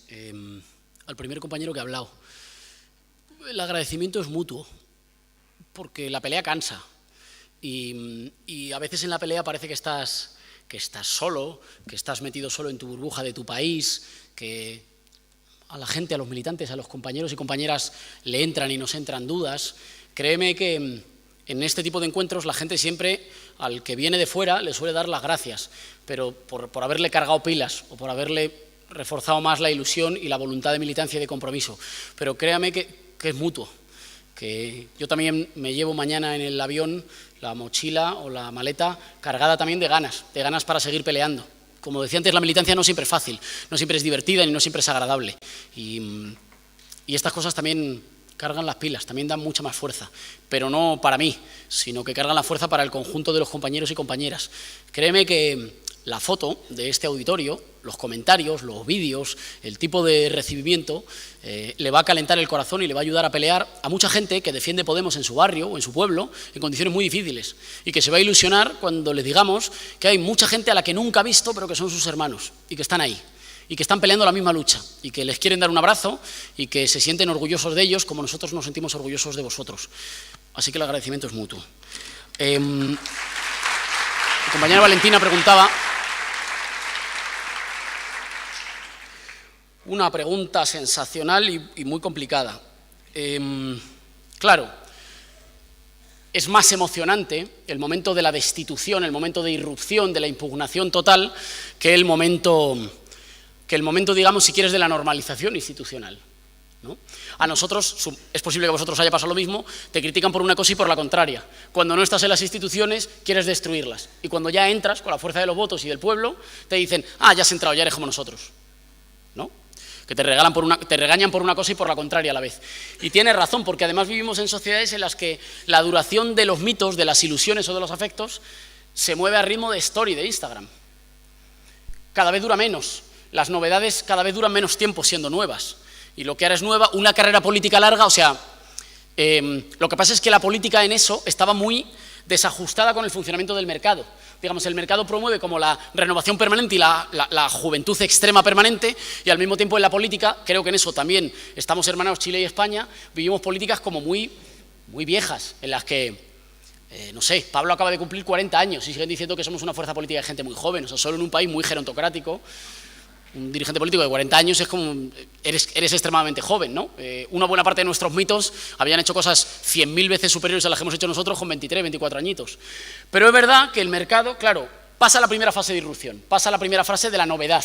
Es una fase muy hermosa, porque lo nuevo en nuestras sociedades, y eso en un cierto sentido es puro neoliberalismo, que hemos sabido aprovechar, y está bien, porque la política es siempre hacer judo, y coger una parte nunca es impugnación completa de las ideas del adversario, es coger una parte de las ideas que ya están instaladas en la sociedad para apoyarte en ellas y tirar en otra dirección, ¿no? Por ejemplo, el movimiento por los derechos LGTBI en España no solo ha triunfado o ha hecho fortuna por una conciencia de la igualdad y de los derechos humanos, también ha triunfado porque es moderno. Porque mola, porque tienes la sensación de que vas en la misma órbita de la que están yendo nuestros socios europeos, por ejemplo. Y eso es buenísimo. Digo, hemos sabido utilizar la locura permanente por la modernidad en un sentido de ampliación de derechos y de reconocimiento de igualdad. Pero claro, lo nuevo se gasta muy rápido y la irrupción se gasta. Y al principio éramos esos chicos desconocidos que hablaban en la plaza subidos en un escenario que estaba a punto de caerse, y hoy somos diputados y nos ven a menudo sentados en el escaño. Y eso... ya no parecemos tan punkis, ¿no? Claro, y entonces se genera entre una buena parte de nuestra gente esta cosa, como que nos pasaba con los grupos de música, que eran en plan, no, ahora que son masivos, a mí me gustaban cuando la maqueta. No, ahora sacan un disco y venden 5 millones de copias, a mí me gustaban, eran más originales cuando la maqueta. Y es verdad que nos pasa. Y entonces, ahí hay dos preguntas. Es que me parece muy, por eso quiero ser como muy meticuloso, porque me parece una pregunta muy buena. Hay dos cuestiones. Hay, ¿por qué en algunos momentos el fascismo sí lo procesa, o las fuerzas reaccionarias sí procesan ese afecto que mezcla inseguridad, enfado, voluntad de anti-establishment? ¿Por qué en algunos momentos sí que lo procesa? Y yo ahí creo que tenemos que ser muy claros. Hay que abandonar toda concesión a las fuerzas reaccionarias de que son anti-establishment, porque vienen a mantener y a restaurar los privilegios. Y por tanto hay que tratarlas igual que a los partidos que defienden los privilegios. Nada de construir esta especie de cordones sanitarios según la cual te puedes entender con toda normalidad con las fuerzas, digamos, del establishment, y luego hay unas fuerzas horrorosas. Las fuerzas horrorosas y reaccionarias son otra fuerza más que viene a defender los privilegios de los de siempre. Y hay que tratarlas como las fuerzas de siempre y como las fuerzas de los privilegios. No importa que griten más o que insulten más, no les regalemos que son anti-establishment, no les regalemos que son fuerzas populares cuando son fuerzas que vienen a defender los privilegios. Pero tu segunda pregunta, o el núcleo de tu pregunta es mucho más difícil. Es, bueno, ¿y cómo hacemos nosotros para renovar mitos que sean motivadores y que tengan la capacidad de articular en un paraguas común todas las reivindicaciones concretas y particulares? Sabemos, y eso es una de, digamos, de mis mayores distancias con el marxismo, que ningún dato, ningún conjunto de estadísticas construye la unidad del pueblo. Ni lo que ganas, ni dónde vives, ni en qué condiciones, ni cuál es tu declaración de impuestos, no hay un conjunto de estadístico de dónde trabajas, en qué lugar, qué posición ocupas en la economía que construya la unidad del pueblo. La unidad del pueblo es un resultado de la voluntad, es un resultado de compartir ideas, horizontes y mitos que tenemos que renovar. ¿Cuál es el mito que puede pegar todos esos trozos que la sociedad neoliberal fragmenta, empaqueta y vende a cada vez mayor velocidad? No es conclusión, mi intuición no es demasiado optimista. En sociedades donde el neoliberalismo es un neoliberalismo triunfante, ha sido capaz de construir una subjetividad muy fuerte, que aguanta mucho, que hace que por muy golpeados que estén los de abajo, siguen confiando antes en los de arriba que en su propia fuerza. Cuando se acaba el momento de la irrupción, si queréis el momento más caliente, más acelerado, de más pasión, viene siempre un momento frío, de más enfriamiento. La gente se emociona menos en los mítines, las plazas no se llenan solas, se normaliza nuestro papel como fuerza institucional. Nosotros tenemos que tener una política para los momentos calientes y para los momentos fríos. Es más fácil ser revolucionario en los momentos calientes, porque solo hay que echarle más leña al fuego, ¿no?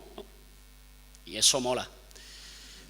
Es más difícil serlo en los momentos fríos. Y en los momentos fríos, una fuerza transformadora tiene que ser la que sea capaz de interpretar también, por ejemplo, las voluntades conservadoras de nuestras sociedades. También, por ejemplo, que mucha gente a lo mejor se echa en la calle en el 15M, en el movimiento de los indignados, y fíjate que era un momento así cálido, era nuestra primavera democrática, mucha gente se echó a la calle no tanto para impugnar el orden existente, sino para reclamar algunas de las promesas que el orden les había hecho. Pero, por ejemplo, también en clave muy individualista. Oye, me prometiste que toda la vida estudiando, pagándome másters que son carísimos, acumulando no sé qué, aprendiendo 3 idiomas, me prometiste que después de eso tendría un buen empleo. Y no lo tengo. Esa es una reivindicación popular. Es una reivindicación que se mueve en el sentido de época construido por el adversario, pero contra el adversario. Y ahí hay que intervenir. Nuestra diferencia con una parte de las izquierdas tradicionales es que una parte de las izquierdas tradicionales se dedicaba a regañar a la gente que estaba en las plazas. Lo que estás pidiendo es meritocracia y poder ascender socialmente. Bueno, pues cuando me hables de la lucha de clases, es como yo, ¿a ti qué te voy a hablar? Si yo estoy llenando las plazas y tú eres un partido de 7 personas, ¿yo por qué te voy a hablar? Nosotros creo que en un momento fuimos capaces de interpretar esos deseos sin juzgarlos moralmente, asumiendo que algunos de esos deseos, el otro día comentaba una compañera, mira, en la lucha aquí contra las AFP, hay también una voluntad que no es de construir un sistema público de previsión social hay gente que simplemente está pidiendo lo suyo. Pero es que las transformaciones revolucionarias no se producen cuando la gente nunca sueña con el socialismo. Las transformaciones se producen cuando la gente quiere cosas que los de arriba no pueden darle. Y nosotros somos más capaces de organizar los deseos y los anhelos. Y a lo mejor las que quiere son las promesas que le hicieron los de arriba. Por ejemplo, todo el relato político en mi país, pongo ejemplo en mi país porque este lo conozco menos y soy más prudente, cuando el otro día me preguntaban los medios que qué consejos le daría a los compañeros del Frente Amplio, le dije, yo qué voy a dar consejos, yo vengo a aprender a respetar la autonomía de los compañeros y a darles un abrazo, los compañeros no se dan consejos, por eso pongo ejemplos en mi país. En el caso español, una muy buena parte, no solo de las reivindicaciones, el relato político que existía y que ordenaba la vida política nos decía que nosotros éramos una generación privilegiada. ¿De qué os quejáis? ¿Para qué militáis? ¿Para qué os organizáis si lo tenéis todo? Si sois la generación que ha heredado, tus padres ya lucharon por la libertad, consiguieron una constitución, una democracia moderna y europea, tú ya lo tienes todo, sois la generación privilegiada. Ese relato no era nuestro, era el relato del adversario, pero en un momento dado el relato del adversario chocó con las propias promesas, con las propias realizaciones que el adversario podía dar. O el relato de la meritocracia, que nos prometía que como éramos la generación más preparada lo podíamos tener todo, y luego resulta que los cargos o los ascensos no iban para los jóvenes más preparados, a los que echábamos del país porque no había política industrial ni científica en España, sino que iba para los que se habían apuntado en el Partido Socialista o en el Partido Popular y habían esperado pacientemente, diciendo siempre lo que tocaba en un congreso, yendo siempre del lado de la mayoría, dijera lo que dijera, esperando a que le cayera un cargo. Ahí lo que chocó no eran nuestros deseos con el gobierno de los de arriba, sino el gobierno de los de arriba contra sus propios mitos. Es decir, que a veces en las temporadas más frías también hay que saber interpretar los anhelos o los deseos que a lo mejor no se dan en la dirección que más nos gusta. Detrás de las fuerzas políticas reaccionarias hay anhelos populares y no tienen millones de votos fascistas. Hay anhelos populares, el anhelo de seguridad, el anhelo de protección, el anhelo de orden, de una autoridad que ponga orden en un mundo que ya parece un caos, de sentido de pertenencia, de una afirmación nacional fuerte que te diga, aunque estés fastidiado, por lo menos eres chileno, por lo menos eres brasileño, eres español o eres griego. Ese es un anhelo real y popular. Así que nosotros tenemos ahí la tarea como de hacer judo y de ofrecer la capacidad de interpretar algunos de los deseos que ya están latentes en el sentido común de época en un sentido progresista o propio de lo nuestro. No es rechazar los marcos en los que se da la conversación, es aprovechar los marcos en los que se da y traerlos hacia otro lugar. Que la gente quiere seguridad, claro, yo creo que un país en el que la gente no sabe si va a poder tener una vejez digna porque no sabe si va a poder tener una pensión es un país inseguro. Y quiero construir un país más seguro que pasa por blindar las pensiones, pero los deseos no los podemos impugnar. Por eso digo que, claro, que no se trata de hacerle oposición frontal, sino de hacerle más bien, digamos, no es tanto boxeo como judo, ¿no? Si me permite la anécdota. No tengo un carajo de idea de ninguna de las dos artes marciales. Pero creo que se entiende.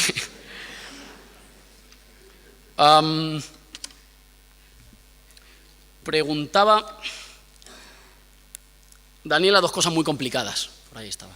Dos cosas complicadas. Por una parte, el de cómo se hacen alianzas con los otros sin ceder la dirección. No tengo respuesta. Hay dos planos. Uno que me interesa muy poco, pero que es inevitable, que es el de las alianzas orgánicas, las peleitas, los equilibrios, las negociaciones. Eso es un rollo horroroso, pero hay que hacerlo. Y ahí no me meto. Ustedes sabrán. Claro. Pero hay un segundo punto que sí que me parece que tiene más carga. El que tiene más carga es... eso no te lo da nadie, pero es que la dirección ni siquiera te lo da necesariamente ganar un congreso, ganar un acuerdo, ganar unas primarias por una lista. Hay una parte de la dirección intelectual, cultural y moral que te lo concede tu sociedad. ¿Quién lo va a conseguir? Pues mira, en una alianza con muchas fuerzas políticas diferentes, no siempre conduce aquel que tiene más puestos. Hombre, si conduces y tiene más puestos, ya perfecto, ¿no? Pero la conducción no es un problema numérico. La conducción es un problema cultural. La conducción es quién tiene la capacidad de ofrecer tareas, horizontes, iniciativas. Mirad, la prioridad de estos próximos 3 meses es X. La cosa en la que tenemos que concentrar todas las fuerzas es Y. Esa tarea no es orgánica en el sentido de que no la concede una negociación en una mesa, un arreglo, una lista. Es una competición intelectual permanente.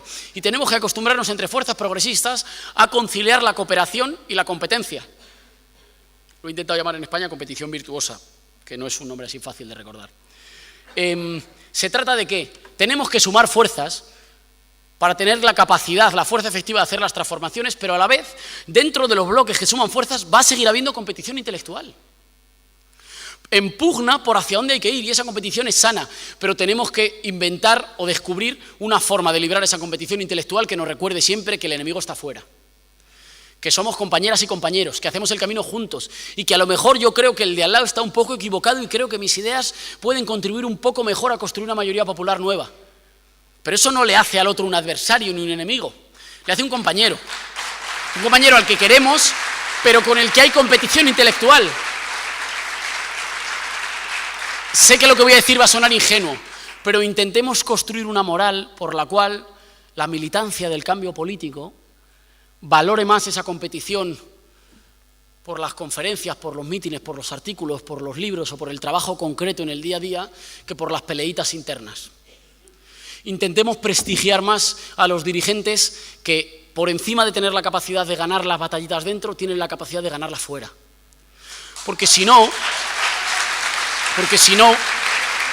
las organizaciones políticas corren el riesgo siempre de la endogamia, corren el riesgo siempre de mirarse hacia adentro. Y no hay que olvidar que está bien los equilibrios dentro, está bien, claro, son inevitables, hay que hacerlos, pero que lo fundamental es la capacidad de ganar y ampliar el terreno fuera. Cuando los partidos políticos empiezan a esclerotizar, a mirarse solo hacia adentro, a privilegiar solo razones internas, a pensar solo en códigos solo propios, se separan de su pueblo. Hay que hacer un viaje permanente y lo digo siendo miembro de la Dirección Nacional de UNO, al que quiero mucho y que he levantado con mis propias manos, pero hay que hacer un viaje permanente. Los partidos son necesarios, pero no hay que creérselos del todo. Están bien, son herramientas, pero no estamos casados con los partidos, se acabarán y vendrán otros, inventaremos otras siglas. No estamos casados con los partidos, estamos casados con la emancipación nacional y popular de nuestros países. Y por tanto hay que obligarse siempre a mirar fuera, a mirar a los que faltan, a los que no están en la reunión interna, a los que no están inscritos para la interna, hay que obligarse siempre a mirar fuera. Esto que decías de que se está extendiendo, lo de que la culpa de Bolsonaro es del feminismo, se ha extendido también un poco por España. Es una tontería como un piano, de grande. Hay una tesis no muy elaborada, pero que es propia del momento de repliegue, ¿no? Cuando las victorias no se han conseguido inmediatamente, nos ha entrado como la zozobra, la nostalgia, y hemos querido volver como a las viejas verdades. ¿Y cuáles eran las viejas verdades? Como os habéis olvidado de la clase trabajadora, resulta que le habéis regalado ese terreno a la ultraderecha, porque os habéis perdido en un mar de pequeñas peleitas identitarias sobre la liberación LGTBIQ, el feminismo, la liberación de los pueblos oprimidos, la liberación racial y la descolonización. Os habéis perdido en una miriada de trocitos y de fragmentos. Es esta teoría, es un regalazo que le acabo de hacerlo de teoría, esta idea se autoproclama materialista. Dice que es materialista, ¿no? Levanta como las viejas banderas, que habrían sido abandonadas por profesores posmodernos de universidad, ¿no? Me imagino que será igual, más o menos aquí. Es una teoría que se dice materialista, pero que no ha estudiado ni un centímetro de cuáles han sido los cambios concretos que el neoliberalismo ha hecho para fragmentar nuestras sociedades. ¿Han sido las fuerzas progresistas quienes han fragmentado las sociedades? ¿Han sido las fuerzas progresistas quienes han destruido la negociación colectiva y a los sindicatos? ¿Quienes han sustituido los barrios por conjuntos de urbanizaciones que aíslan a la gente? ¿Quienes han sustituido la idea de comunidad por el consumo fragmentado, individual, enloquecido? Han sido las transformaciones neoliberales. Y ahora, efectivamente, nos encontramos en sociedades muy fragmentadas, con trocitos permanentes. Y entonces lo que nos dicen es que abandonemos esos trocitos y le hablemos a la gente de realidades que funcionaron hace 80, 100 o 150 años.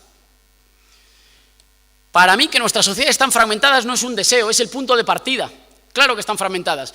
Y nos dicen, no, es que, pero se van a unir solo sobre las condiciones en las que trabaja la gente. No es verdad. Porque, por ejemplo, el neoliberalismo ha convertido a muchos de los compañeros que antes eran asalariados, los ha convertido en autónomos y emprendedores.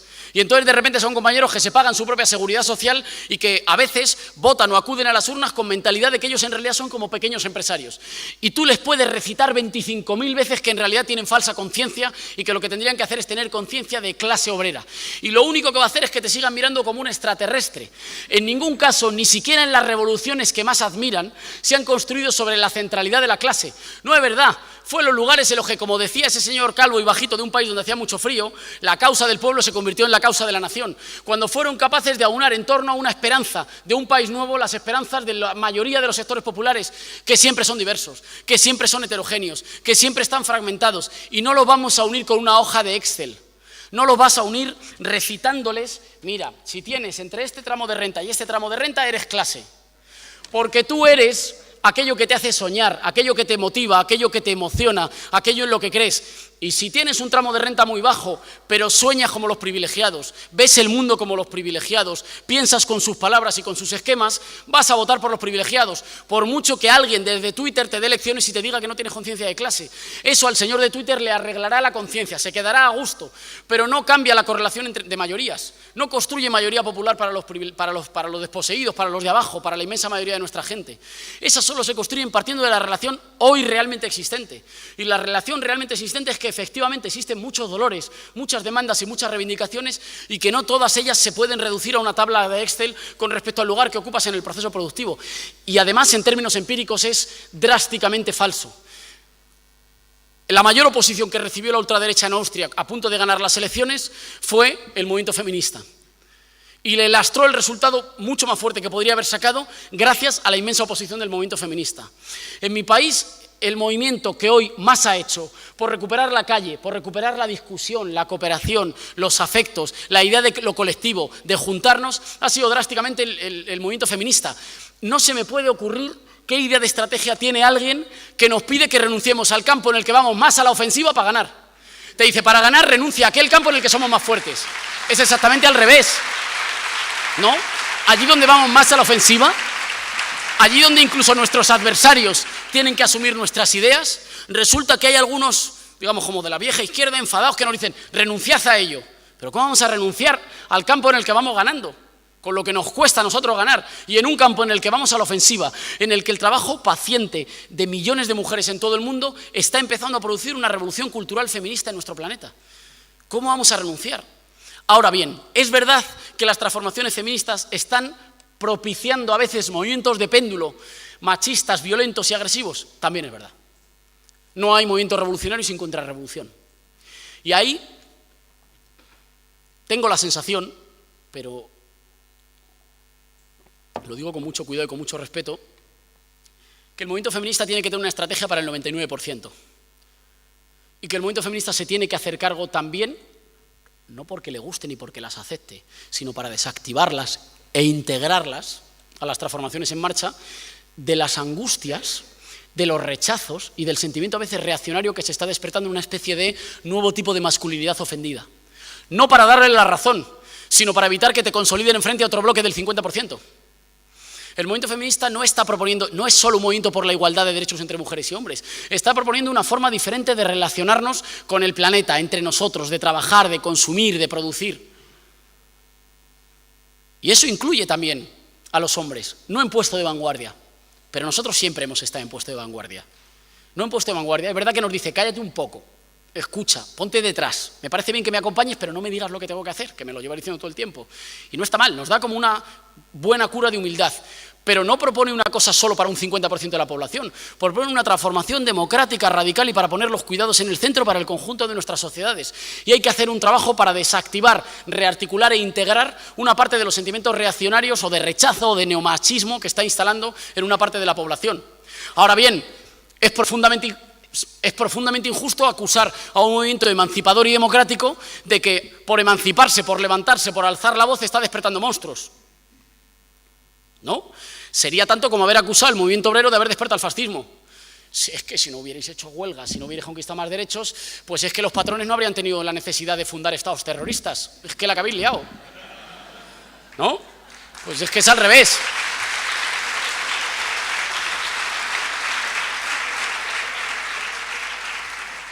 Y la última pregunta para el compañero, que me gusta mucho más que digas que has estado en Móstoles. Para nosotros es una ciudad hermosa, un feudo, que además estoy convencido que en mayo del año que viene vamos a gobernar. Ya lo cogobernamos, pero en segunda posición. Y como no nos conformamos, estamos convencidos de que lo vamos a gobernar. Es una ciudad muy popular, de tradición muy obrera del sur de Madrid. El sur de Madrid es la zona tradicionalmente como industrial, más progresista, más popular. Tenemos magníficos amigos ahí, es una referencia para nosotros, Móstoles. Preguntabas por la cuestión del... y me pedías la solidaridad para con los compañeros de Fraguas del pueblo tomado y recuperado en Guadalajara, un pueblo que estaba, si no entiendo mal, un pueblo que estaba vacío. Y por supuesto, tenemos un país en el que los banqueros todavía nos deben 60.000 millones de euros y ni uno solo ha pisado todavía la cárcel, no entendemos que la gente que rehabilita pueblos y reconstruye tenga que pisar la cárcel por hacer una cosa que deberían estar haciendo las instituciones. Con respecto a la cosa del calentamiento global y el cambio climático, es uno de esos ejemplos en los cuales nosotros nos identificamos más con la idea de que hay que poner orden. Porque ellos no lo van a hacer. Porque el neoliberalismo es un profundo desorden permanente. No es verdad que sean una especie de villano malvado en un castillo organizando la vida de la gente. Es más bien, no sé cómo se dirá aquí esa palabra, una suerte de chapuza permanente y perpetua. No sé cómo se dice chapuza aquí. Una chapuza es una mezcla, a ver cómo defino chapuza. ¿Cómo defines chapuza tú? Sí, una especie de improvisación, desastre, trabajo cutre, de mala calidad, es una especie de suspenso permanente. Chanta. Guay. Pues sí, pues eso. El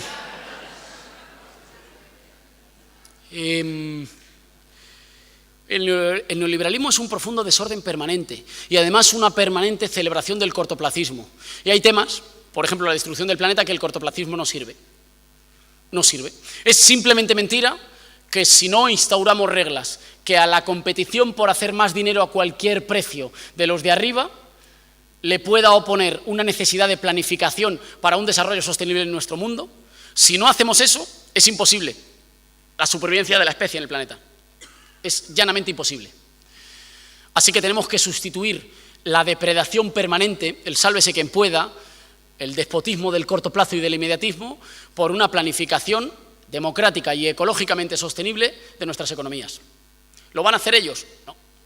No lo van a hacer porque no saben, porque no son capaces, pero no lo van a hacer también porque los bienes serán escasos y los bienes ecológicos serán escasos, pero ellos durante un tiempo largo siempre se los podrán comprar. La lucha por sostener la vida y los bienes comunes es fundamentalmente una lucha por mantener sociedades democráticas, porque ellos, como no tienen ninguna solución, lo que te dicen es cuando hayamos depredado todo el planeta, cuando el agua sea dificilísima de conseguir, cuando ya no tengamos bosques, cuando ya no tengamos un hábitat habitable en el planeta, pues entonces habrá algunos que seguiremos teniendo la capacidad de vallar, cerrar trozos del planeta, privatizarlos y vivir ahí rodeados de, o envueltos, digamos, en un conjunto de caos o de destrucción. Los ricos y los privilegiados no van a avanzar en la derrota del cambio climático, porque son tan cortoplacistas que confían incluso en las utopías estas ridículas de que se comprarán una nave espacial y se irán todos en una nave espacial a vivir a otro lugar. Ellos siempre tendrán dinero, pero nosotros solo tenemos este planeta. Por lo tanto, somos nosotros, los pueblos, quienes tenemos que defender nuestro planeta. Y lo tenemos que defender además con una lógica que es costosa y que es difícil, porque no tiene nada que ver con la que heredamos, digamos, de las izquierdas, de la modernidad y de la ilustración. El progreso infinito es imposible, porque los recursos materiales, naturales de nuestro planeta se van a acabar. Así que no podemos cifrar solo la felicidad de nuestros pueblos en la capacidad de producir más. Tampoco es necesario porque ya hemos demostrado que somos muy capaces de producir. Lo que no somos capaces es de que hayamos sido capaces de generar felicidad, cuidados, tranquilidad, bienestar, tiempo. Es una situación muy rara en la que en realidad los revolucionarios no tenemos que dar un salto adelante en la historia. Es más bien, como decía Walter Benjamin, tirar del freno de mano de la historia. Nosotros en realidad tenemos una labor conservadora por hacer. Nosotros tenemos que defender todo aquello que vale la pena en el planeta y que el neoliberalismo amenaza. Y no estoy hablando de cosas muy grandes solo, estoy hablando de cosas concretas. El derecho a poder tener una comida tranquila y lenta con los amigos, a poder comer comida sana, de proximidad, que hayan cultivado cerca y no a 10.000 kilómetros de distancia, rodeada de miles de envoltorios de plástico. El derecho a vivir vidas en las que podamos disfrutar del medio ambiente, en la que podamos cuidarnos, en la que podamos disfrutar de los afectos. Frente al monstruo de lo grande, de lo inmenso, de lo rápido, es que hoy los radicalmente demócratas tenemos que defender lo pequeño, lo cercano, lo pausado, lo que está al alcance de la mano. Por eso está bien que ellos nos hablen de globalización, pero ellos nunca renunciaron a los estados para que esa globalización les beneficiara. Nosotros tenemos que recuperar los estados para recuperar soberanía. ¿Basta con los estados? No basta con los estados, pero es el lugar fundamental para empezar a recuperar y reconstruir soberanía popular y para que en algún sitio a los poderes despóticos de las finanzas, de los buitres, de los señoritos del dinero, alguien les diga quieto, quieto, quieto, quieto. Aquí se respetan las normas. Y aquí se respetan las normas porque queremos vivir bien. Y vivir bien no es acumular solo una inmensa cantidad de mercancías. Hemos multiplicado en los últimos 10, 20 años la cantidad de mercancías y somos más infelices. Y consumimos más antidepresivos. Y estamos más rotos internamente, antropológicamente, subjetivamente, pero también como sociedad. Queremos hacer lo contrario. Y para eso hay que poner orden. Por eso decía que esa idea del control, del orden, de la garantía, de la seguridad, es una idea que no se la podemos regalar a los reaccionarios, porque es exactamente lo mismo. Al desorden, a la chapuza, a la improvisación y a la ley de la selva de los de arriba hay que oponerle la seguridad, la cooperación y el orden de los de abajo. Muchísimas gracias, compañeros. Ha sido un verdadero placer. Muchas gracias.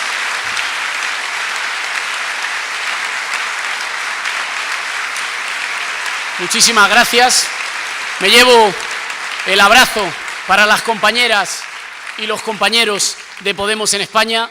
Si se puede, con fuerza y esperanza, el Frente Amplio avanza. Un abrazo.